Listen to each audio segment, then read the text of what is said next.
Minimum wage, that strike going into effect today. Jeff Locke at O'Hare International in Chicago, where another of some of these strikes are popping up across the country as well. Jeff, what's the latest? Big crowd out here at O'Hare, Neil. I'll tell you, I would say almost more than 1,000 people, perhaps. Maybe you see them here between terminals 2 and 3 here at O'Hare. Now, they never intended to shut down the airport, but they did want to make their voice heard. And I'll tell you, if you're out here listening, maybe you hear your voice heard or their voice heard. Obviously, McDonald's workers around the country also today demonstrating for $15 an hour. It's funny, I just talked to a young lady over here who has worked for the contracting company that handles the cleaning at O'Hare. She says she's worked here 16 years.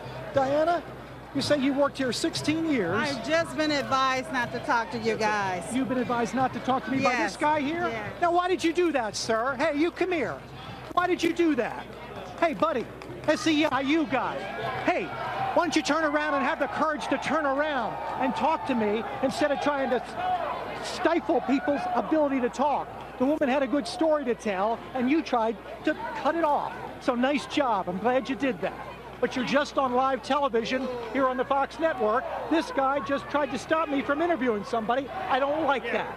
I don't like that. We're not doing that. Yeah, you are doing that. This guy did it right here. Don't like that at all, Neil. I'll tell you, that pisses me off. I'm sympathetic to a lot of these people's concerns. I'm very sympathetic to them. This woman here, she's worked for 16 years for a company. She says they make her work 7 hours a day so she doesn't get overtime or benefits. That's a great story. I don't know why they didn't want me to tell that, but that's a great story. That shows the injustice out here, correct? Yes, it is. It is injustice. Yeah. So, like I said, I work for a company called Scrub, and I've been out here for 16 years, and I make about a little over $11 an hour. And we work 7 hours a night. You know, not fair, so you don't get benefits. There's no holiday pay or anything of that nature. Yeah, I hear you. Diana, thank you very much. I appreciate you talking to us. Here's the problem, Neil. There are people that have a fair story to tell. People can disagree about it. But when these union guys come in and try to cut you off, that I don't like. I don't appreciate that at all. Back to you. You are absolutely right, Jeff. Very good job, my friend Jeff Locke. All right, well, you know, it's not just airports. Fast food workers, Uber drivers joining in from coast to coast. Former Obama senior advisor Dan Cannon says that these protests are well warranted. But labor policy expert Vincent Vernuccio says hiking wages will actually backfire on the people protesting. Why do you think that's the case, Vincent? Well, first, you know, Jeff should have called Berlin Rosen because they're the SEIU PR arm that's helping organize a lot of these things.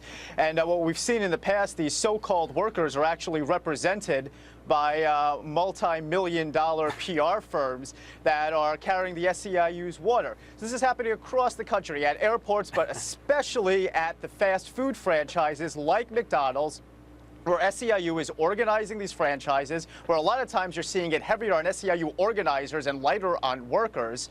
And all of it isn't about $15 an hour. All of it's about getting more dues money for the SEIU, and they don't care what happens to these workers if automation or pricing them out of the market makes them lose their job.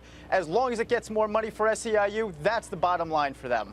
Dan, don't you think that SEIU guy, whatever your position on this, should have talked, just said something, explained their position?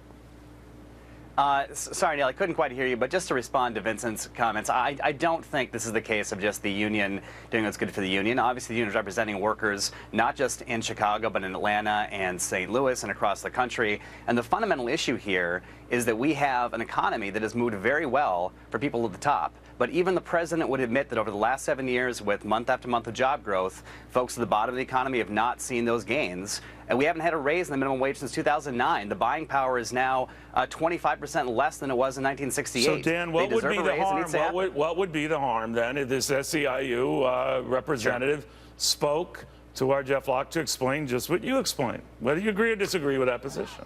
Oh, sure. Look, I think a robust debate about this issue is important. Frankly, I think this is what we should be talking about today and not about some of the crazier things happening in the Trump transition that are distractions. This is an important issue. This election was decided, and I can say this as someone from the Clinton campaign who believes that we didn't do a good enough job talking to some of these voters about this kind of sincere economic issue in the middle of the country. It's a real problem. A lot of them were blaming the present administration, but leaving that aside, Vincent, I'm wondering here what the fallout from this is, because you always hear it's one thing to push for a higher wage, another thing to push for what was effectively a doubling of it, and someone has to pay that bill. Now, the argument I hear from many on the left is people will gladly pay more for any one of these services, presumably even higher ticket prices at an airport to that. Would they? Well, sure, I think they... No, first I'll get to Vincent, and I'll get to you, Dan. Sure, go ahead, sorry. Okay, well, you're saying higher ticket prices for the passengers that they're going to have to pay.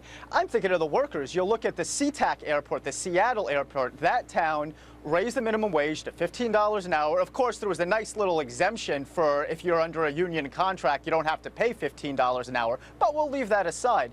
But guess what started happening? Employees started to lose benefits, such as free parking, such as free uniforms, because the company had to figure out how to keep the books balanced. So you're talking about ticket passengers having to pay more and them losing out. I'm talking about the workers themselves missing opportunity, having to be laid off, and also losing benefits, and they're the ones that are suffering worst of all. So it makes them vulnerable. Dan, what do you think of that? With the best of intentions, what happens is the very folks protesting are the ones who could lose their job. Sure, you can find a case of having to pay for a uniform that used to be free, but the result is overall, there's 600 economists that signed a letter to the Department of Labor and to members of Congress last year showing the overwhelming benefits economically of increasing wages for low-income workers. You do that, you raise the floor, you get more money in the economy, you get better job growth. The reaction to doubling it or just raising it? Well, that letter in particular was about going to $10.10 an hour. Okay. There are other economists who have said go to $12 an hour or $15 an hour. I think you can have a reasonable debate, Neil, about the number, but it's pretty clear these are legitimate economic concerns. All right. Well, I'm glad you spoke out on that. I wish this SEIU representative would have done the same to our Jeff Locke, but it kind of hurts the cause when you don't, well, preach your cause.